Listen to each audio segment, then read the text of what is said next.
जग की कुछ जीवन की के क्रम में अंतर्राष्ट्रीय ख्याति प्राप्त विद्वान डॉक्टर पंडित श्री अभय कुमार जी शास्त्री साहब देवलारी के लिए कि आप जिनको जिन धर्म सुहाया जिन राज हो गए, जिनको जिन धर्म सुहाया जिन राज हो गए, ये तीन लोक के देखो सिरताज हो गए।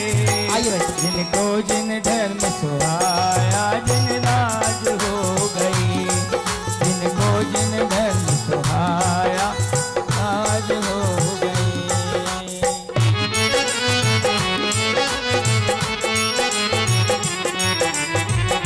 और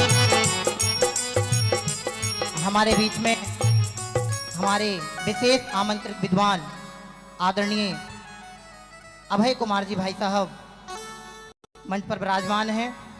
कुछ जग की कुछ जीवन की के क्रम में मैं आप सभी को बताना चाहता हूं, नवप्रसूत यूट्यूब चैनल के माध्यम से हमने कुछ दिनों पूर्व एक विशेष श्रृंखला का शुभारंभ किया था, जिस कड़ी में आध्यात्म जगत के सृष्टा सत्पुरुष सदगुरुदेव श्री कांजी स्वामी के प्रभावना योग में जितने भी विद्वान हुए हैं, हो रहे हैं, उनमें से जो ख्याति लब्ध विद्वान हैं उनके साक्षात्कार की श्रृंखला हमने प्रारंभ की थी, कुछ जग की कुछ जीवन की के नाम से। उसी श्रृंखला के क्रम में आज का यह प्रथम लाइव इंटरव्यू साक्षात्कार हम यहाँ से शुभारंभ करेंगे। हमारे साथ आदरणीय अभय कुमार जी भाई साहब जुड़े हुए हैं। मैं आप सभी को बताना चाहता हूँ आपके व्यक्तित्व के बारे में कि आदरणीय भाई साहब का जन्म 17 जुलाई 1952 को जबलपुर महानगर में हुआ था। आपकी माताजी श्रीमती भूरीबाई जी, पिताश्री फूलचंद जी थे। आपकी जो शिक्षा रही है, आपने लौकिक शिक्षा में एमकॉम किया था, परंतु वहाँ आपको रस नहीं आया और जैन शासन की निर्बाध प्रभावना में अपने जीवन को समर्पित करते हुए आत्मोत्थान के मार्ग को चुना। तत्पश्चात आपने शास्त्री और जैन दर्शन से जैन दर्शनाचार्य किया। आपकी रुचि से आप सभी शायद ही कोई व्यक्ति ऐसा यहाँ उपस्थित हो जो आदरणीय भाई साहब की रुचि से अवगत ना हो, परिचित ना हो। आपकी रुचि आध्यात्मिक क्षेत्र में उत्कृष्टता को प्राप्त है। आपके द्वारा रचित विविध धार्मिक साहित्य समाज को उपलब्ध है, संपादित साहित्य भी समाज को उपलब्ध है। अनेक विधानों की रचना आपने की है, पवैया जी द्वारा लिखित अनेक विधानों का संपादन भी आपके माध्यम से हुआ है। ऐसी अनेकानेक प्रतिभाओं के धनी आदरणीय अभय कुमार जी भाई साहब हमारे बीच उपस्थित हैं। एक बार करतल ध्वनि के माध्यम से हम सभी आदरणीय भाई साहब का हार्दिक स्वागत करेंगे। और कुछ जग की कुछ जीवन की श्रृंखला के साथ मैं पहला प्रश्न आदरणीय भाई साहब से करना चाहूंगा। यदि आप सभी की सहमति हो तो तालियों की गड़गड़ाहट के साथ उत्साहवर्धन करेंगे। मैं पहला प्रश्न आदरणीय भाई साहब के बीच अपना रखना चाहता हूं। हमारे साथ विद्वानों के क्रम में आदरणीय अजित जी भाई साहब अलवर से जुड़े हुए हैं। खनिया धाना मुमुक्षु मंडल समाज और क्षेत्रीय मुमुक्षु मंडल समाज हमारे बीच में जुड़ा हुआ है और यूट्यूब चैनल के माध्यम से संपूर्ण देश का मुमुक्षु समाज हमसे जुड़ा हुआ है। और यह साक्षात्कार की श्रृंखला का उद्देश्य मात्र हमारा इतना है कि शायद जो नवीन पीढ़ी है, हमारे जो पूज्य गुरुदेव श्री की श्रृंखला में विद्वान अपने जीवन को समर्पित करते हुए जिन शासन की आराधना प्रभावना में संलग्न है, उनका पूर्ण परिचय नवीन पीढ़ी को प्राप्त हो और आपके द्वारा जो निर्बाध प्रभावना जैन शासन की हो रही है उसका लाभ और उसकी ऊर्जा नव पीढ़ी तक पहुंचे, इस उद्देश्य से यह श्रृंखला प्रारंभ हुई थी। मैं पहला प्रश्न आदरणीय भाई साहब के बीच में रखना चाहता हूं कि आपकी धर्म रुचि कैसे हुई, विशेष रूप से आप इसमें योगदान क्रमशः किसका मानते हैं? जैसा कि सब जानते हैं, बालक की सबसे पहली शिक्षक उसकी माँ होती है। हमारी माँ, उनके बचपन से ही वो पाठशाला में पढ़ी थी। उनका जन्म नरसिंहपुर डिस्ट्रिक्ट में हुआ था और उसके बाद में हमारे मामा जी नाना जी नरसिंहपुर पास करेली, जहाँ के अनुभव शास्त्री अनुभव जो हैं वो बहुत अच्छे विद्वान हो गए। उनके अनुभव के दादाजी कपूर चंद जी, वो भी करेली में ही रहते थे। तो हमारी माँ बचपन में पाठशाला में उन्होंने कई ग्रंथों का जैसी कि परंपरा थी अध्ययन किया। फिर जो उनका जो गृहस्थ जीवन था उसमें भी व्रत उपवास इत्यादि का समझ लीजिए आचरण और पूजा वगैरह, वो बहुत अच्छी गायिका थी। उनके उस ज़माने में लोग मतलब उनके भजनों को बहुत पसंद करते थे और उन्हें सैकड़ों भजन याद थे, सैकड़ों पूजन याद थी और सहस्त्र नाम तत्वा सूत्र भक्तामर, ये सब चीज़ें मतलब एक तरह से वो सरस्वती थी एक प्रकार से देखा जाए तो। अन्नपूर्णा तो थी, भोजन बहुत बनाती थी बढ़िया तो उनके संस्कारों से थोड़ा एक छोटी सी घटना है। छोटा सा गांव था जबलपुर से 10 किलोमीटर दूर और उस ज़माने में बिजली भी नहीं आती थी और मंदिर भी बहुत छोटा था। तो वो कोई दूसरी पड़ोस की महिला को केवल इसलिए अपनी दुकान से मिट्टी का तेल भर के लालटेन दे देती थी कि हमारे बच्चों को नमोकार मंत्र सिखाओ। पाठशाला की कोई व्यवस्था नहीं थी, तो जब हम शायद 8वीं 7वीं पढ़ते होंगे तो 10 लक्षण में तो लोग इकट्ठे होते ही हैं। तो उनने हमें प्रेरित किया कि तुम समाज के नाम एक चिट्ठी लिखो और वो चिट्ठी में ये लिखो कि हमारे पढ़ाने की धार्मिक पढ़ाई की व्यवस्था की जाए। तो वो हमने वहाँ जो हमारे एक पड़ोसी प्रवचनकार तो नहीं थे लेकिन किताब बाँचते रहते थे 10 लक्षण की, तो वहाँ रख दी। फिर समाज में पढ़ी गई और उससे फिर पाठशाला चालू हुई। इस तरह से पूजन पाठ की रुचि तो माँ के संस्कारों से हुई और जो रही सही कसर थी तो हमारी माँ ने सोनगढ़ भेज कर के 16 साल की उम्र में ही हमें सोनगढ़ भेजा और वहाँ शिविर में जो पूज्य गुरुदेव का स्पर्श जो हमको मिला तो उससे फिर सब सहज योग आगे बनते गए।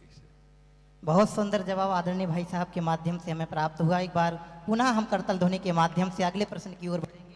हमारा इसी कड़ी में इसी प्रश्न से जुड़ता हुआ अगला प्रश्न है, वो कौन सा क्षण या विषय था जो गुरुदेव श्री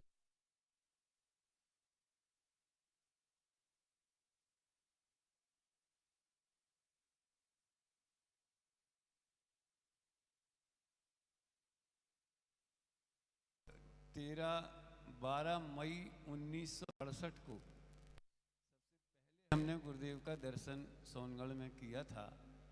उसके 4 महीने पहले करीब दीपावली पे किसी प्रसंग पे हमारी माता जी और छोटे मामा जी सोनगढ़ गए थे। 4 दिन वहाँ रहे। तो वहाँ अभी जो विमला दीदी जयपुर में हैं, वो जबलपुर की ही हैं, तो उनसे परिचय वहाँ हुआ। तो उन्होंने कहा कि हमारा एक लड़का है, उसको थोड़ी धर्म की रुचि है, तो उन्होंने कहा वैशाख महीने में बच्चों का शिविर लगता है तो आप उसको सोनगढ़ भेज।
हंस दिए। दूसरे दिन से उन्होंने हिंदी में ही प्रवचन प्रारंभ किए। तो हमें ये भ्रम हो गया कि हमारे कहने से किए हैं, लेकिन बाद में और बाकी जो हमारे साथ में पढ़ने वाले या जो वरिष्ठ साथी थे उनने बताया कि वो शिविर में तो हिंदी में करते ही करते, तब हमारा वो मिथ्या टूट गया। इसलिए उसमें लगन लगी। हमको कभी ये लगा नहीं कि ये जो बात कह रहे हैं वो बड़ी कठिन है।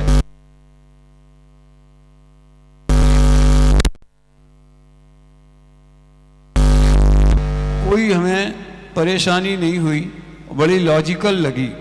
खाली क्रमबद्ध पर्याय की थोड़ी शंका लेकर के आए थे कि 9 नंबर की पर्याय के बाद 10 नंबर अपने आप कैसे हो जाएगी, कोई तो करेगा उसको। फिर बाद में ज्ञान स्वभाव गेय स्वभाव पढ़े। जब शिविर पूरा हो गया तो एक दिन पहले हमें खेमचंद भाई का भी परिचय हुआ। बाद में तो वो परिचय बहुत बढ़ा, उनका हमें पिता जैसा उनका वात्सल्य मिला। मैं तो ये बताना चाहता हूँ कि हमें भरोसा नहीं था कि अब इसके बाद घर वाले हमें वापस दोबारा सोनगढ़ आने की परमिशन देंगे कि नहीं। तो तांगे पे पूरा सामान रख दिया। जब जाने लगे तो हमने वहाँ की मिट्टी को 3 बार नमस्कार किया कि अब दोबारा कभी आएंगे कि नहीं आएंगे। लेकिन मन में ये था कि यहाँ बार बार आना चाहिए, और फिर वो क्रम चालू हो गया। वास्तव में गुरुदेव श्री का तो अनंत उपकार है। आदरणीय भाई साहब के इस प्रश्न के उत्तर के माध्यम से हम सभी ने जाना कि किस तरह से गुरुदेव श्री से आपका परिचय संपर्क हुआ, दर्शन हुए और कैसे आपकी रुचि वहाँ जुड़ती गई। उसका प्रतिफल एक साक्षात प्रतिमूर्ति के रूप में हमारे बीच में विराजमान है। एक बार पुनः करतल ध्वनि के साथ अगला प्रश्न मैं आदरणीय भाई साहब के बीच में रखना चाहता हूँ। क्योंकि आप एक ख्यातिलब्ध आध्यात्मिक प्रवक्ता व उच्च श्रेणी के विद्वानों में से एक प्रमुख विद्वान हैं। जब आपसे कोई कम उम्र के विद्वान को आप अपने से आगे बढ़ता हुआ देखते हैं तो आपको कैसा लगता है? मुझे बड़ी राहत मिलती और मैं बहुत निश्चिंतता का अनुभव करता हूँ। देखो, आत्मानुशासन में एक छंद में ऐसा आता है कि विद्वान से मत्सरा ग्रस्ता। एक विद्वान को दूसरा विद्वान जब आगे बढ़ता हुआ देखता है तो कुछ उसमें ईर्ष्या जरूर पैदा होती है, लेकिन ये वो उन लोगों में होती है जो केवल ख्याति लाभ के लिए विद्वान बनते, जिनका आत्महित का दृष्टिकोण नहीं होता। वे निश्चित रूप से ईर्ष्याग्रस्त होंगे ही होंगे, लेकिन जो अपने हित के लिए ये मार्ग अपनाया है, तो हम तो चाहते ही कि हमारे आगे की पीढ़ी भी इस मामले पे आवे। मैं आपको बताऊं, मंगलायतन का जब यूनिवर्सिटी का पंच कल्याणक था तो वहाँ मोक्ष कल्याणक के दिन मैंने सभा में ये आवेदन किया लोगों से और संजय से कि मैं चाहता हूँ कि ये गद्दी संजय संभाले और संजय जीवर वाले इस क्षेत्र में आगे बढ़ें, तो मैं फिर मेरा भी प्रमोशन हो जाएगा, फिर मैं प्रवचनकार बन जाऊँगा। बहुत बढ़िया। ऐसी मतलब उसको यहाँ भी मैं कहता हूँ कि इतने प्रतिभाशाली बच्चे हैं तो उन्हें हर अवसर हाथ में लेना चाहिए, चूकना नहीं चाहिए। अब समझ लीजिए न जाने कब से या कोरोना काल से उसके बाद से ऑटोमेटिक बाहर जाना आना रुक गया था, अब दोबारा चालू हुआ। लेकिन संजीव को देख के मुझे ये ऐसा लगता था कि ऐसे भी हमारे दिन थे। वाह। कि एक बार तो अशोक नगर हम 10 लक्षण में आए थे तो 4 टाइम प्रवचन करते थे, और कई जगह हमने 3 टाइम 4 टाइम प्रवचन किए। तो ऐसा लगता था कि भाई अब अपन और अगले पड़ाव की ओर देखो, पीछे की बात इन लोगों के भरोसे छोड़ दो। तो बहुत प्रसन्नता होती है। कोई भी छात्र, और कोरोना काल में जो बच्चे यूट्यूब के माध्यम से सामने आए, चाहे वो करेली वाला अनुभव होवे, हमारा चर्चा में पहले पवित्र बैठता था, चर्चित है, संदेश है, ऐसे ऐसे इतने सारे बच्चे में तो नाम भी ज़्यादा असंकित है। तो ऐसे बच्चे तो उनको देख के इतनी खुशी होती है कि जिस उद्देश्य से दादा ने ये बगीचा लगाया कि समाज में विद्वानों की तूफानी बाढ़ आ जानी चाहिए, कि विद्वान कम नहीं पढ़ने चाहिए। बाबू भाई ने ये सोचा था। उस समय 20-25 विद्वान थे जब हम लोग बाहर जाना चालू होते थे। बड़ी खींचतान मस्ती थी कि हमारे यहाँ आ जाओ, हमारे यहाँ आ जाओ, कहाँ कहाँ जाएं। ये सोच के ही विद्यालय खोला और निश्चित रूप से इसमें पूरी सफलता मिली। और समाज बड़ी भाग्यशाली है कि उसका एक एक रुपया जो है मंदिर के शिखर के समान इन विद्यार्थियों के रूप में चमकता है, दमकता है। वो समझ लीजिए समाज को अपने द्वारा लगाए गए बगीचे के फल खाने को मिल रहे हैं और लोग इसको महसूस करते हैं। इसलिए मैं नहीं समझता कि आज किसी विद्यालय को चलाने में कोई ज़्यादा तकलीफ होती होगी। संपर्क तो करना ही पड़ता है, लेकिन समाज विद्यार्थियों के लिए बहुत मतलब उत्साहपूर्वक तैयार रहती है। ये इसी का फल है ये सब। नए विद्वानों को देख करके आदरणीय भाई साहब को प्रसन्नता होती है। हमारे बीच आदरणीय अजीत जी भाई साहब जुड़े हुए हैं। अगला प्रश्न करने के लिए मैं भाई साहब से निवेदन कर रहा हूँ।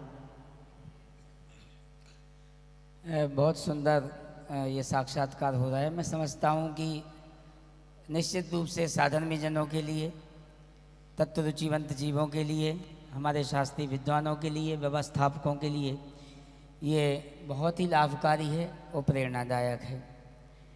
मैं भाई साहब की एक विशेषता जानता हूँ और मैं हर जगह इनके परोक्ष रूप में कहता हूँ, आज प्रत्यक्ष रूप में कह रहा हूँ कि भाई साहब को हमने कई बार इस तरीके से हम छेड़ते थे इसलिए क्योंकि बड़े भाई हमेशा हमें छोटे भाई के रूप में स्नेह मिला, प्यार मिला, तो कुछ खुलते भी थे।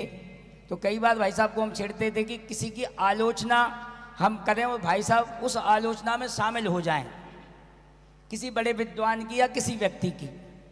हमने भरसक प्रयास कर लिया कि भाई साहब हमारी आलोचना में हमारा साथ दें, किसी की आलोचना में मेरा साथ दें।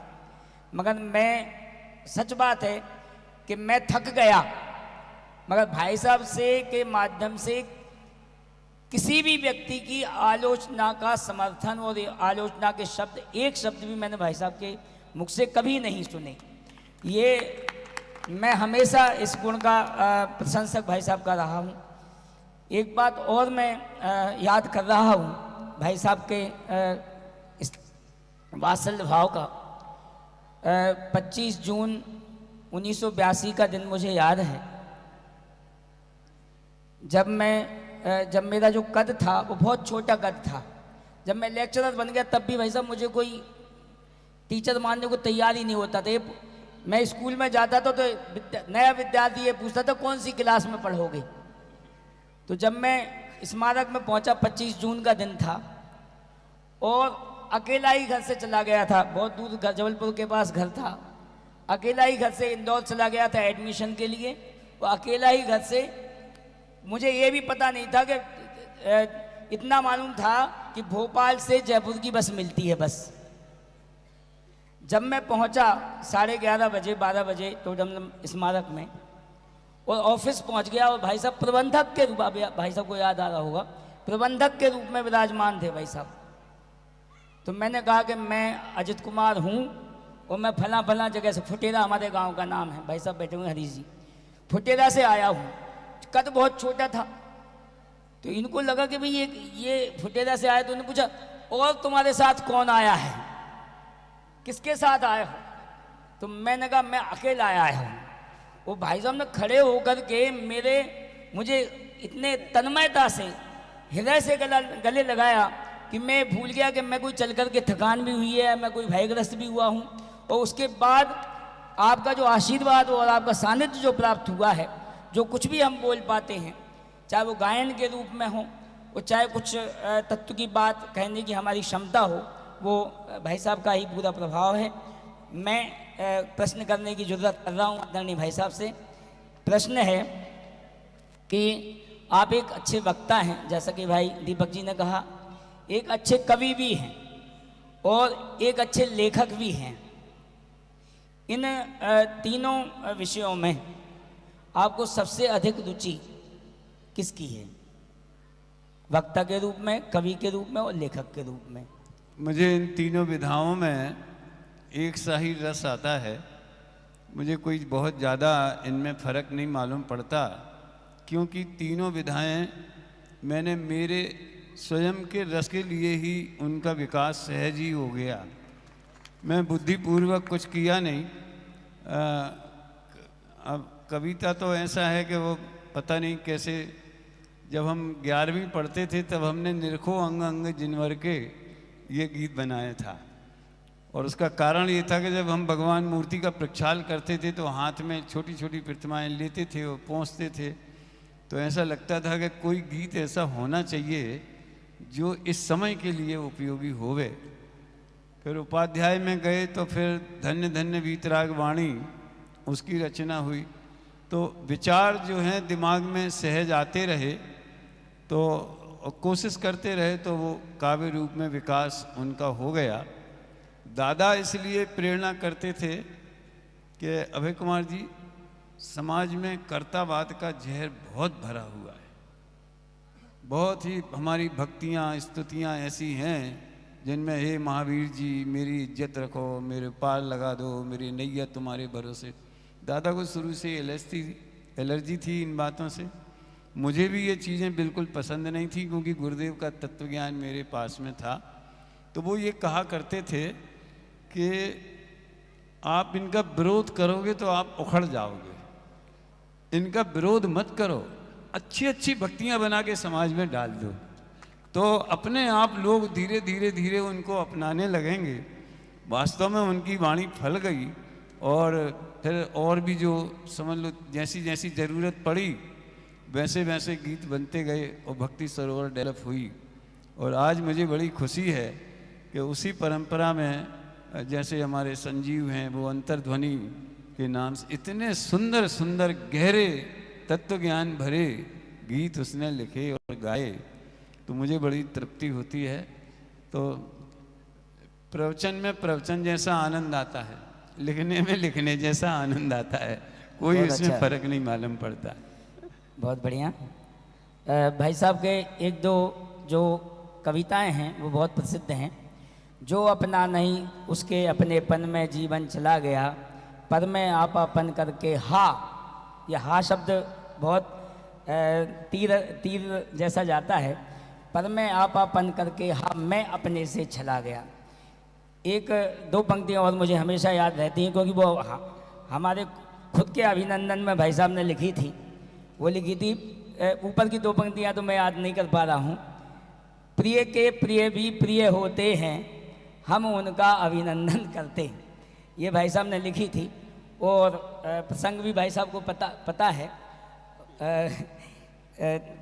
जो अजित को एक पत्र लिखा था मैंने, जब ये शायद कहाँ चला गया था, किसी सर्विस में, तो फिर मैं और फिर आध्यात्मिकता तो डालनी ही थी।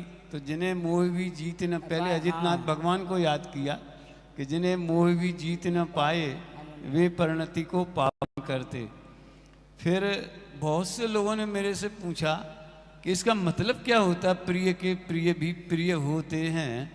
तो अब जैसे हमारी मित्रता शांति जी थे, राकेश जी थे, वीर सागर जी थे, फिर राजकुमार जी का बैच आया, फिर ये लोग सब जुड़ गए समझ लो इस तरह से। तो किसी एक छात्र का अगर प्रतिभाशाली दिखी तो उसके प्रति राग होना स्वाभाविक था, तो जो उसके दोस्तों से भी प्रेम हो जाता था। लेकिन फिर मैंने उसको टर्न किया कि पंच परमेष्ठी भगवान को आत्मा प्रिय है और हमें पंच परमेष्ठी भगवान प्रिय हैं, इसलिए प्रिय के प्रिय माने आत्मा प्रिय होना चाहिए। फिर वो चीज़ दिमाग में घूमने लगी और बाकी के 3 छंद फिर उस धारा में निकले। बहुत बहुत धन्यवाद। अब ये जो अंतिम प्रश्न है, उस प्रश्न में मैं एक थोड़ी सा एक निवेदन आप सबसे करना चाहता हूँ। ये प्रश्न जो है वो बिल्कुल हट करके है, और इस अवसर पर आज संजीव जी को भी श्रद्धांजलि दी गई, और उसमें संजीव जी की जो पत्नी है संस्कृति की तत्व के प्रति दृढ़ता, उनका साधर्मीपना, और जैसा अपन समाधि भावना में पढ़ते हैं कि धर्मात्मा निकट हो चर्चा धर्म सुनावें, वो वास्तव में पूरी भूमिका संस्कृति ने संजीव के इस समाधि भावना कायम रखने के लिए निभाई। डॉक्टर साहब के बारे में भी आता है कि छोटी बाई जो हैं वो हर जगह दादा के साथ जाती हैं। बड़ी बाई के बारे में आप जानते ही हैं कि बड़ी बाई रतन चंद जी भारल जी की पत्नी बड़ी बाई, वे भी वात्सल्य मूर्ति और हर जगह दादा के साथ जाती थी। श्रीमती लता जी जो विदुषी हैं और भाई साहब की धर्म पत्नी हैं, सागर से हैं, और लगभग भाई साहब जितने भी प्रभावना कार्य में जाते हैं, निश्चित रूप से अगर घर परिवार में गृहिणी का योगदान ना हो, गृहिणी का सपोर्ट ना हो, उसके द्वारा अनुमोदना ना हो, सहयोग ना हो, तो ये चीज़ें संभव निश्चिंततापूर्वक संभव नहीं हो पाती हैं। मैं ये कोई भूमिका में नहीं था आज के कार्यक्रम के अंदर, मगर मैं एक निवेदन करना चाहूँगा कि अंतिम प्रश्न है भाई साहब के लिए। मैंने पूरे कार्यक्रम में नहीं बुलाया है, मैं भाभी जी से निवेदन करूँगा कि 2 मिनट के लिए आप मंच पर आएँ। हाँ, जोरदार तालियां आप बजाएं। और मैं इसलिए नहीं, भाभी जी भी विदुषी हैं, अच्छा वक्तव्य देती हैं, और एक प्रश्न ऐसा है कि जिनमें उनका यहाँ रहना आवश्यक है, तो मैं भाभी जी से निवेदन, भाभी जी बता रहे हैं, ये अंतिम प्रश्न है, फिर प्रवचन भाई साहब का सुनना है हमें। जोरदार तालियां दोबारा आप बजाइए। बड़ा कठिन प्रश्न तो नहीं? नहीं, आइए भाभी जी आइए। पूरा परिवार भाभी जी का जो पीहर पक्ष है, आप जानते हैं लाल दुकान प्रसिद्ध है, और दादाजी श्री कृष्णचंद जी की आप सुपुत्री हैं, आदित्य भाई हैं, आपके बड़े भाई हैं, गुड्डू भाई थे, आकस्मिक उनका देहावसान हो गया। इनकी बहनें जो हैं 3 बहनें, इनके अलावा मतलब लता भाभी जी, स्वर्ण लता जी, और एक छोटी बहन है सारिका जी जो भोपाल रहती हैं, और सभी का परिवार तत्व ज्ञान से जुड़ा हुआ है। एक प्रश्न है, अंतिम प्रश्न भाई साहब से मैं कर रहा हूँ। आपके परिवार के 4 सदस्य हैं, आपके अलावा आपके परिवार में 4 सदस्य हैं, भाभी जी, गायक और प्रज्ञा और ज्ञप्ति। इन 4 सदस्यों को, गायक की पत्नी भी है, उसका बेटा भी है। नहीं, भाभी जी ने जिनको जन्म दिया उससे अपेक्षित मेरा प्रश्न है, उनके परिवार के हिसाब से, और उनके बारे में भी बोलें, ये अच्छी बात है। मैं ये प्रश्न कर रहा हूँ कि आप इन 4 सदस्यों को 2-2 वाक्यों में किस प्रकार से परिभाषित करेंगे? आपके जीवन में इनका क्या महत्व है, किस प्रकार से ये आपका सहयोग करते हैं, ये निवेदन आपसे है भाई साहब। तीनों बच्चों के बारे में तो केवल एक वाक्य ही काफ़ी है कि मेरे कार्य से उन्हें कभी हीन ग्रंथि का अनुभव नहीं हुआ, बल्कि उन्हें भी गौरव हुआ, क्योंकि मेरी शादी शास्त्री करने के बाद हुई 29 साल की उम्र में। तो तब तक मैं समझ लो समाज में आने जाने में बिल्कुल समझ लो जैसा संजीव का वर्तमान काल है वैसा मेरा भूतकाल था उस ज़माने में। तो बच्चों ने मुझे एक प्रतिष्ठित वक्ता के रूप में, विद्वान के रूप में देखा, तो इसका उन्हें बड़ा गौरव का अनुभव होता था। और इन्होंने बच्चों को पता नहीं कैसा ऐसे ट्रेंड किया कि उनके अंदर कभी ईर्ष्या भाव नहीं हुआ कि हमारे दूसरे सहपाठी कैसा खाते हैं, कैसा पहनते हैं, कैसा करते हैं। सारी व्यवस्था बच्चों को घर पर ही मिली, हर चीज़ की आवश्यकता की पूर्ति, कि वे कभी राह से भटके नहीं। तो ये तो बच्चों ने हमारा मूल्यांकन किया, ये समझना चाहिए। और जहाँ तक इनका प्रश्न है, तो प्रश्न तो आपने 2 वाक्य का बोला है, लेकिन शादी के समय हमारे ससुर जी के अलावा पूरा कुटुंब विरोध में था, क्योंकि कोई, हम अष्टानिका में प्रवचन करने गए थे सागर, और उसी समय समझ लो बात आगे बढ़ गई, तो उनने बात इनडायरेक्टली हमसे पूछा, लोगों ने, कपूरचंद भाई जी वगैरह ने और भी लोगों ने कहा कि भाई आपका क्या विचार है, इत्यादि इत्यादि। और जब बिल्कुल बात आगे बढ़ गई, सगाई की नौबत आ गई, तो सारे परिवार ने विरोध किया। उनकी समझ में नहीं आता था कि ये पंडित से कैसे शादी हो रही है। तो पंडित माने कि वो फिर जिंदगी भर चंदा इकट्ठा करने वाला, संस्थाओं के लिए 30% कमीशन खाने वाला, टुनटुनियाँ बजाने वाला, ये इमेज थी। तो उन्होंने कहा कि आप कल प्रवचन सुनने जाना। तो जब लोगों ने प्रवचन सुना, उभयाभाषी प्रकरण पे चलता था, तब उनको थोड़ी राहत मिली कि हाँ भाई, कोई अच्छा आदमी चुना गया है। और हमारा भाग्य ही ये मैं कहना चाहूँगा कि कोई बहुत ज़्यादा ऐसी तनख्वाह जैसी आजकल कौन सा 6वां आयोग और 7वां आयोग ये संस्थाओं में भी लगने लगे हैं, उस समय ऐसा कुछ था नहीं। लेकिन जो कुछ भी हमारी आजीविका थी उसमें कोई कमी नहीं होने दी, कमी महसूस नहीं की। उसका कारण ये था कि किसी से कोई कंपटीशन नहीं था कि उनने ऐसे कपड़े लिए या ऐसे गहने लिए कि हमें भी चाहिए, कि ये भी चाहिए।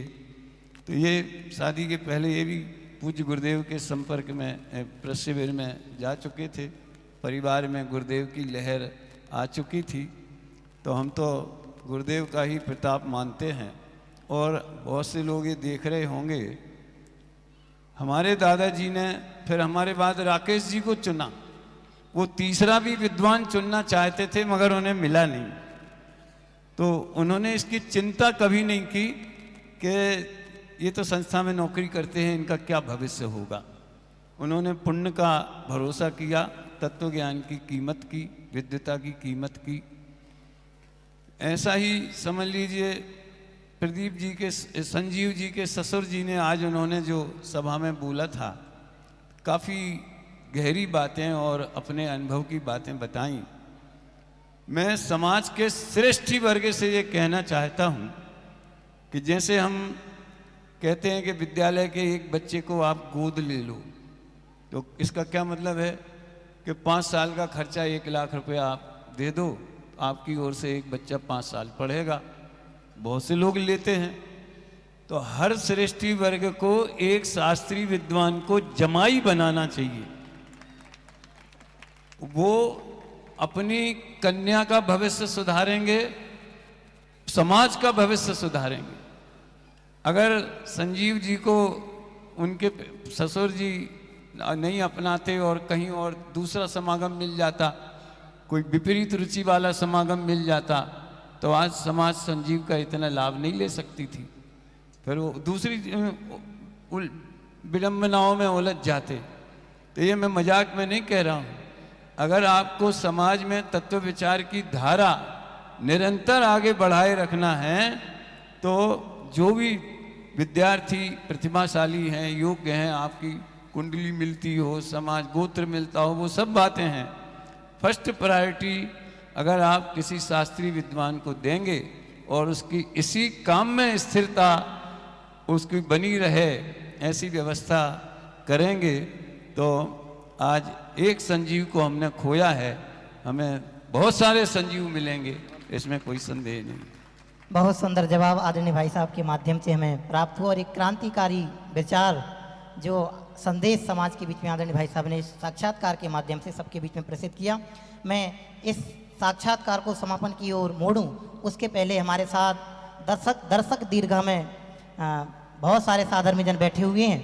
मैं दर्शक दीर्घा के क्रम में पुरुष वर्ग में से निवेदन करना चाहूँगा, यदि कोई एक संक्षेप में अपना प्रश्न रखना चाहे। हाँ, हमारे साथ आदरणीय सनी जी शास्त्री अपना प्रश्न रखना चाह रहे हैं, उनको मंच पर आमंत्रित करते हैं कि संक्षेप में अपना प्रश्न रखें। महिला वर्ग में से भी यदि कोई प्रश्न रखना चाहे तो आप भी तैयार रहें भाई साहब के पश्चात। जय जिनेन्द्र। आदरणीय पंडित साहब के साक्षात्कार को हम सभी खनियाधाना निवासी तो लाइव देख ही रहे हैं साक्षात रूप से, और लाइव टेलीकास्ट के रूप में एक बार संख्या में आपको बता देना चाहता हूं कि पूरे भारत में ही नहीं विदेश में भी बैठ कर के लोग इस लाइव टेलीकास्ट, इस साक्षात्कार को देख रहे हैं। सर्वोदय अहिंसा चैनल पर लगभग 345 लोग, कल्याणवाणी चैनल पर 40 लोग, मोबाइल हैं ये, लोग कितने बैठे हैं साथ में पता नहीं। नवप्रसूत चैनल पर 60 लोग और ज्ञाता चैनल पर 50 लोग लाइव बैठ करके लगभग 500 लोग इस साक्षात्कार को भारत ही नहीं पूरे विदेश में बैठकर देख रहे हैं। पंडित जी साहब, इस चकाचौंध भरी दुनिया में, संसाधनों की दुनिया में भटकने के, अटकने के अवसर बहुत हैं। इन परिस्थितियों में अपने आप को कैसे समेटें, कल्याण मार्ग की ओर कैसे अग्रसर हों, इसका समाधान क्या है? सारी दुनिया में इसका समाधान बड़ा सुलभ है। गुरुदेव के 9000 प्रवचन हैं। देखो, ये स्वाध्याय एक ऐसा अमृत तत्व है कि जिसने इसको सुखी होने का उपाय, आत्महित का उपाय इस रूप में ग्रहण किया, वो दुनिया की चकाचौंध में बिल्कुल नहीं उलझता है, और बल्कि बोझा लगने लगता है कि अगर ज़्यादा वैभव मिल जाए तो उसको लगेगा कि कैसे करूं, कैसे भोगूं। तो सारा तत्वज्ञान की आधारशिला यही है, सोचा करता हूँ भोगों से बुझ जावेगी इच्छा ज्वाला, परिणाम निकलता है लेकिन मानो पावक में घी डाला। हमारी भूमिका अभी बहुत ऊंची त्यागी वृत्ति, महावृत्ति होने की नहीं है, लेकिन ये तत्वज्ञान हमें अति तृष्णा से बचाता है। जो उपलब्ध है उसमें संतोषमय जीवन जीना, सदाचार में जीवन जीना और जिनवाणी का अमृत रस पीना, उससे ज़्यादा सुखी संसार में कोई दूसरा नहीं है मेरी दृष्टि में। तो होते हैं। बहुत सुंदर।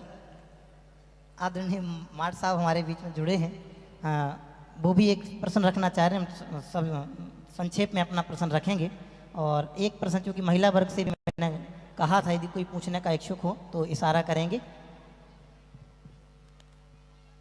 मैं तो आपसे सीधा प्रश्न पूछना चाहता हूं कि जैसे डॉक्टर साहब ने 5 विधान लिखे, आपने भी कई विधानों को लिखने की प्रयास किया। समाज में इतनी पुस्तकें, इतने शास्त्र आ गए हैं, किन को पढ़े और किन को ना पढ़े। मैं इसके साथ एक बात और कहना चाहता हूं कि मंगत राय जी ने जो 12 भावनाएं लिखी हैं, कहाँ गए चक्री जिन जीता भरतखंड सारा, माने इसमें क्या कमी है कि अन्य अन्य भावनाएं, अन्य अन्य शास्त्रों का प्रतिपादन करके आज इतने शास्त्र तैयार हुए हैं कि यहाँ मंदिर जी में भी, हमारे यहाँ भी, हर जगह कौन किसको पढ़े। और हम जैसे समय सार के रूप में, छोटा समय सार के रूप में 6 डाला है, हमारी बहनों को और हमारे कई लोगों को, पुरानी हो नई हो, सभी को याद है।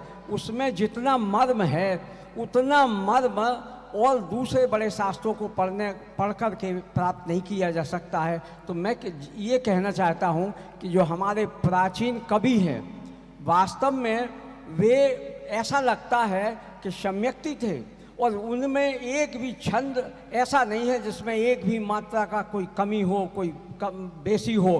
तो ऐसे उन जो पुराने आध्यात्मिक कवि हुए हैं, उनकी कविताओं में क्या कमी है कि जिसके कारण आज नई छंदों की रचना करना पड़ रही है। मैं छंद रचना करी जा रही है, अच्छी बात है, लेकिन पुराने कवियों की, जो पुराने आध्यात्मिक हुए हैं, जैसे हमारे गोपाल दास जी बरैया हैं, अन्य अन्य हमारे माने ईशागढ़ वाले और जिनवाणी के, इनकी में जो भावनाएं हैं, इनकी में जो शब्द हैं, वे आप लोगों की उसमें हैं तो, किंतु उनमें क्या कमी है कि उनको जो है प्रस्तुत नहीं किया जा सकता है, अपनी बात रखने का ज़्यादा प्रयास किया जाता है। ये मुझे उचित प्रतीत नहीं होता है। इसके बारे में आप थोड़ा बताइए। आपने स्वयं उत्तर दे दिया है कि 6 ढाला में इतना मर्म भरा है। देखिए, कोई भी कवि रचना करता है तो पुरानी रचनाओं में कमी देख करके नहीं करता है। तो ये आरोप लगाना बुद्धिमानी नहीं है कि नई रचनाएं पुरानी रचनाओं की कमी देख करके की जाती। यदि ऐसा होता तो सर्वार्थ सिद्धि टीका लिखने के होने के बाद में फिर राजवार्तिक क्यों लिखा, श्लोक वार्तिक क्यों लिखा, अमृतचंद देव ने आत्मख्याति लिखी, उसमें क्या कमी थी। जो जयसेनाचार्य ने टीका लिखी। फिर पंडित जयचंद जी छावड़ा ने इतनी बचनिका क्यों लिखी। पांडे राजमल जी ने क्यों कलश टीका लिखी, क्यों, जबकि शुभचंद्र आचार्य की टीका थी। तो ये बात आप जैसे वृद्ध लोग, प्रबुद्ध लोग अपने दिमाग में न रखें कि पुरानी रचनाओं में कमी देखकर कवि के हृदय में भाव उमड़ते हैं और वो लिखता है। और साहित्य जो है अपनी ताकत से समाज में जीवित रहता है। वो किसी का नाम बहुत बड़ा है लेकिन रचना में कोई दम नहीं हो तो कोई दोबारा नहीं पढ़ेगा। अब इतने शास्त्र हैं तो कि ये श्रुत परंपरा आप क्या चाहते हैं बंद हो जाए। और मैंने भक्ति सरोवर की शुरुआत जो की थी, तो 2 मिनट उसकी भी घटना बताता हूँ। हम बम्बई जाते थे, वहाँ पे एक अच्छी गायिका महिला श्वेतांबर समाज की वो भजन गाती थी। फिर प्रोग्राम चालू होता था तो हमने 8-10 गीत उस समय रचने लिए, रोम रोम से निकले जिन प्रभुवर और प्रभु जी अब न भटकेंगे संसार में, ये सब। तो उनको मैंने कहा कि हमें इन गीतों की आप रिकॉर्डिंग कर दो। फिर उसके बाद में हम पुराने कवियों के गीतों की रिकॉर्डिंग कराना चाहते। ये बात तो आपकी परम सत्य है। जो स्वाद भूधर दास जी की और भागचंद जी की, दौलत राम जी की इन रचनाओं में आता है, वो हमें खुद की रचनाओं में भी नहीं आता। लेकिन वे धीरे धीरे समाज से बाहर हो रही थी और हमने प्रयास किया कि इनकी भी रिकॉर्डिंग हो गए। और ये जगह जगह बहुत सभाओं में कहा, प्रवचनों में कहा, गायकों से बोला, बड़ी मुश्किल से। फिर टोडरमल स्मारक ने भी थोड़ा इसमें प्रयास किया, वहाँ से भी पुराने कवियों की निकली। और दिव्यांश का प्रोग्राम कब है? कल आप हमारे अजित भाई के पुत्र का प्रोग्राम देखेंगे, सारी पुरानी रचनाएं मिलेंगी। तो आपको अपनी चिंता समाप्त कर देनी चाहिए कि पुरानी रचनाओं को, अरे निरखत जिन चंद्र बदन जब हम गाते हैं ना, अकेले में दर्शन करें तो भी हम यही भक्ति से दर्शन करते हैं। निरखत जिन चंद्र बदन स्वपद सरुचि आई। जो भी पुस्तकें हमारे विधान की छपती हैं उनमें जो कोटेशन देने के लिए थोड़ा आधा पेज खाली रह जाता है तो वो कहता है भाई साहब इसमें क्या भरें, तो निरखत जिन चंद्र बदन लिखो। तो इस तरह से जैन रचना का हमने जो किया संकलन, तो उसमें भक्ति खंड बनाया, तो पुराने कवियों की भक्ति भी रखी। तो ऐसी कोई बात नहीं है। अब क्या पढ़ें न क्या पढ़ें, मार्केट में इतनी दुकानें खुलती हैं, साड़ी की दुकान पे हजारों प्रकार की साड़ियाँ रहती हैं, कपड़े हजारों प्रकार के रहते हैं, तो कौन सी लेवें कौन सी नहीं लेवें, तो कोई नई दुकान खुलना बंद थोड़ी हो जाएगी। आपको चॉइस करनी आनी चाहिए। और किसने कहा सारे के सारे आप पढ़ो, जिसमें आपको रस लगे। आप 6 डाला के अलावा दूसरा कुछ पढ़ो ही मत, उसी में ही कल्याण हो जाएगा। तो कोई जुर्माना नहीं लगाएगा कि आपने अभय कुमार जी की किताब क्यों नहीं पढ़ी। बहुत अच्छी चीज़ है। देखिए, ये कार्यक्रम यद्यपि साक्षात्कार का था, अब धीरे धीरे वो चर्चा समाधान और शंका समाधान के रूप में परिवर्तित हो गया पिछले 2 प्रश्नों के अंदर। अगर कोई एक प्रश्न है साक्षात्कार के विषय में, भाई साहब इसके विषय में पूछिए। अगर कोई है तो पूछें। नहीं, कोई भी पूछिए, लेकिन संक्षेप में पूछिए। प्रश्न की व्याख्या न करें। ये साक्षात जरूर पंडित जी साहब के लिए रखा गया, लेकिन मेरा जो प्रश्न है वो आदरणीय है। जैसा कि अभी पंडित साहब ने कहा कि जब आपका विवाह हुआ तो आपके घर वालों के मन में शंका थी, तो जैसा कि आजकल हमारे घर की बेटियां चाहती है कि हमें इंजीनियर, डॉक्टर, सीए ऐसे मिले, ये तो उनके मन में ख्याल आता ही नहीं है कि एक शास्त्रीय विद्वान से हमारा विवाह हो। तो क्या आपके मन में भी उस समय कोई शंका थी? क्या सिर्फ आपने माता पिता के दबाव में आके ये विवाह किया, या आपको भी इस चीज का बहुमान या गौरव था?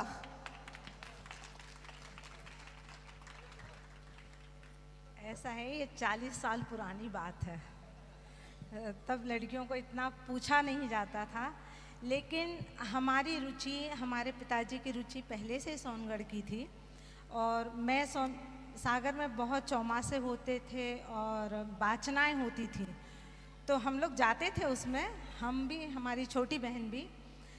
लेकिन ऐसा लगता था कि हम शायद इस मार्ग पे नहीं जा पाएंगे, हमारे घर वाले नहीं जाने देंगे, क्योंकि मैं परिवार की सबसे बड़ी बेटी थी और पिताजी को सोनगढ़ का रस हो गया था। तो पिताजी सोनगढ़ जाते थे तो मैंने उनको कहा कि मैं आपके साथ सोनगढ़ चलूँगी। मैं गई और मुझे बहुत अच्छा लगा। 64 ब्रह्मचारी बहनें उस समय पे वहाँ थीं।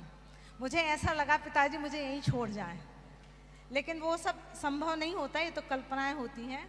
और मैं वापस आई और वो रंग लग गया सोनगढ़ का। उसके बाद गुरुदेव थे उस साल जब मैं पहली बार गई, फिर दूसरी बार फिर गई मैं सोनगढ़, तो वो परिवार में माहौल बन गया था और तत्व की रुचि भी हो गई थी और अच्छा लगने लगा था। तो मुझे तो कभी ऐसा नहीं लगा कि मैं कहाँ जा रही हूँ, क्या हो रहा है। और मतलब मेरे जीवन का तो बहुत बड़ा टर्निंग पॉइंट था और आज पूरा परिवार आज उस रंग में रंगा है, क्योंकि ससुराल में तो था ही और पीहर में भी वैसे, और सारे रिश्तेदार वैसे, और बच्चों का वैसा कॉन्सेप्ट क्लियर है कि मुझे क्या करना है आगे, क्या नहीं करना है। तो ये तो हमारे जीवन की बहुत बड़ी उपलब्धि रही। बहुत बहुत धन्यवाद। श्रोता वर्ग की ओर से अंतिम देखिए, ये बहुत अच्छा जवाब, और मैं मानता हूँ कि भाई साहब के माध्यम से और भाभी जी के माध्यम से जो अंतिम जवाब है, ये अनेक प्रश्नों के उत्तर हैं, अनेक आशंकाओं को निर्मूल करने का कार्य करते हैं। मोस्टली जो प्रश्न किया गया नीरज की पत्नी, क्या नाम है, अमिता जी, हाँ, अमिता के द्वारा, ये सबकी चिंता आज है। और आप, सबसे बड़ी बात ये है कि आप अपने उदय पर भरोसा करें, और आप तत्व ज्ञान से जुड़े हुए हैं। समता भाव हमारे अंदर में सबके जीवन में आता है, उसकी समझ बनानी पड़ती है, निश्चित रूप से हमारा जीवन सफल हो सकता है। आज का ये जो साक्षात्कार है भाई साहब का, ये निश्चित रूप से भाई साहब का प्रवचन जब आप सुनेंगे आगे भी, तो आपको विशेष लगाव और विशेष लगन उस प्रवचनों को सुनने में बनेगी। मैं ऐसा मानता हूँ इस साक्षात्कार के प्रतिफल में नया युवा वर्ग जो बैठा हुआ है वो भी इससे विशेष प्रेरणा लेगा, मैं ऐसा मानता हूँ। समापन। दर्शक दीर्घा में बैठे उपस्थित श्रोताओं से अंतिम प्रश्न इस साक्षात्कार में शामिल करते हैं। भाई अचिंत जी को मैं आमंत्रित करना चाहता हूं, आप आएं और आदरणीय भाई साहब से अपना प्रश्न रखें। अति संक्षेप में प्रश्न रखेंगे। अचिंत पुजारी। श्रोताओं की ओर से अंतिम प्रश्न और साक्षात्कार का अंतिम प्रश्न करते हुए हम इस साक्षात्कार को यहीं विराम देंगे। तत्पश्चात आदरणीय भाई साहब के स्वाध्याय का लाभ मिलेगा। अचिंत जी। जय हिंद पंडित जी, मेरा प्रश्न थोड़ा आज के युवाओं के संदर्भ में ही है कि आपका जीवन तो निवृत्तिमय रहा, तो आपको लेखन का, स्वाध्याय का और अपना मतलब जीवन सफल करने का एक समय मिला, लेकिन अभी के जो युवा हैं वो व्यापार में हैं या फिर जॉब में हैं, तो वो इतने उसमें रम गए हैं कि इस ओर ध्यान ही नहीं देते हैं। तो उनको इस ओर कैसे मोड़ा जाए, इस बात पे मैं थोड़ा आपका ध्यान आकर्षित करना चाहता हूँ।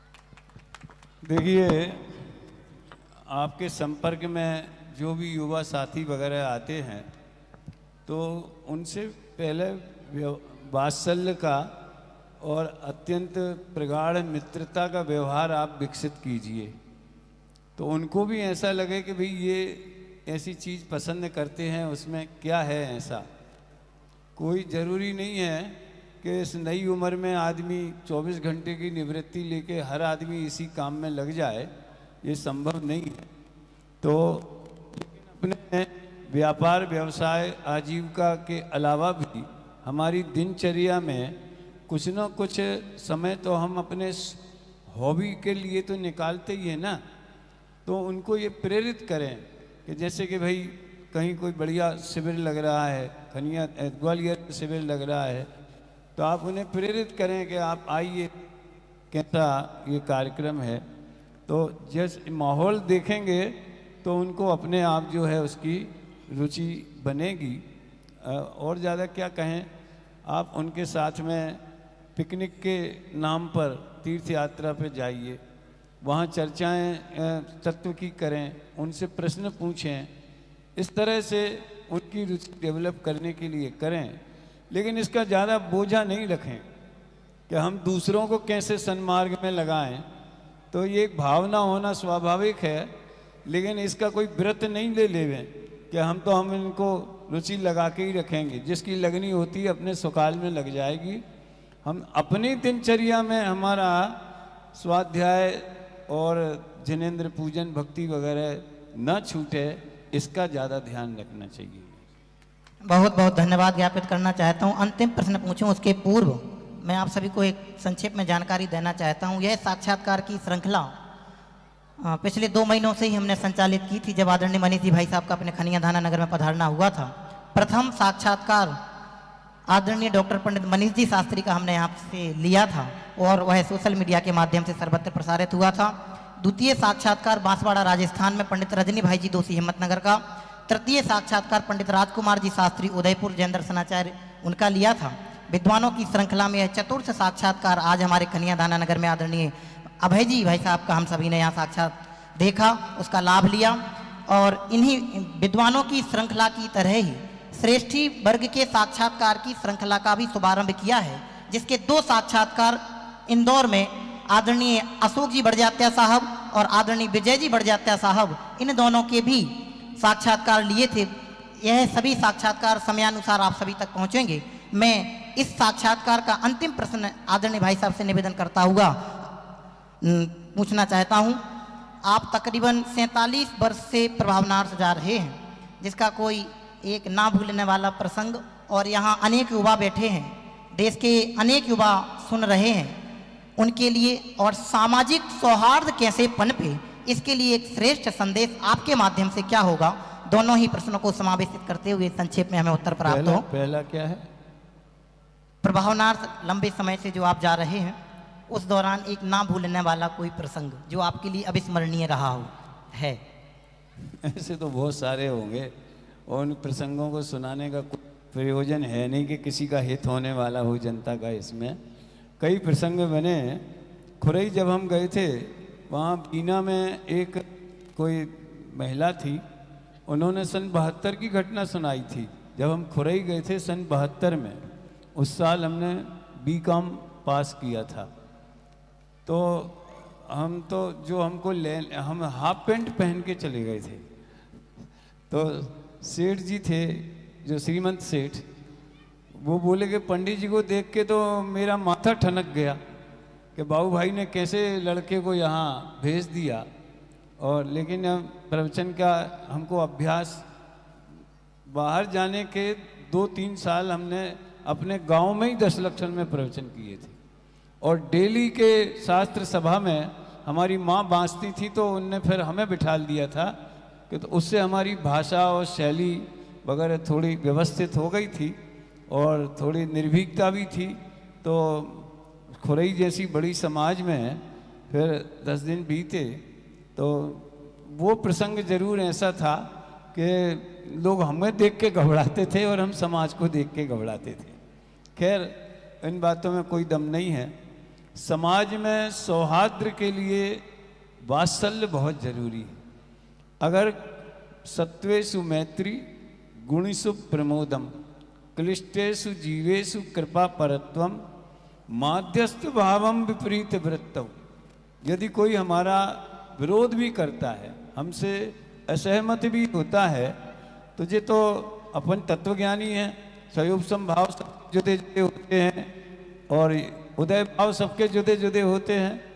तो उसमें हमें उसके प्रति द्वेष नहीं रखना चाहिए, बल्कि उसके प्रति वात्सल्य भाव भी रखना चाहिए। दूसरा, हमारी शैली में किसी के प्रति व्यंग करना, कटाक्ष करना, उदाहरण ऐसे देना, बहाने बना के उदाहरण खड़े कर लेना, और उसमें जिसमें किसी वाणी की या किसी आचरण की निंदा होती हो, इसका तो प्रतिज्ञा लेकर के त्याग करके बैठना चाहिए।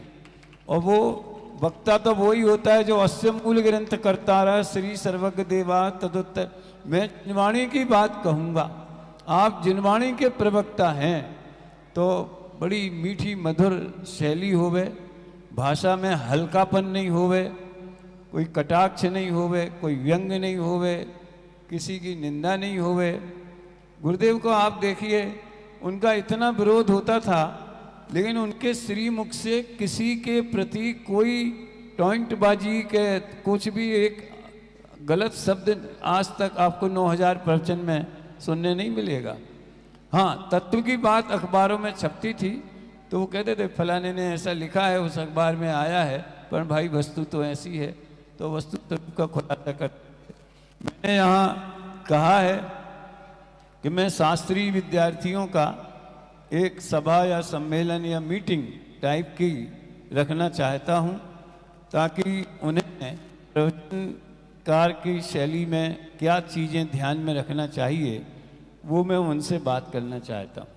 तो आप इसका व्यवस्था बनावें। वो हमारे शेड्यूल में सुनिश्चित है। मैं बहुत बहुत धन्यवाद ज्ञापित करना चाहता हूँ। एक बार जोरदार तालियों की गड़गड़ाहट के साथ हम सभी आदरणीय अभय कुमार जी भाई साहब का हृदय से धन्यवाद ज्ञापित करेंगे। विद्वानों की श्रृंखला का यह चतुर्थ साक्षात्कार हमारा खनियाधाना महानगर में सानंद संपन्नता को प्राप्त हुआ।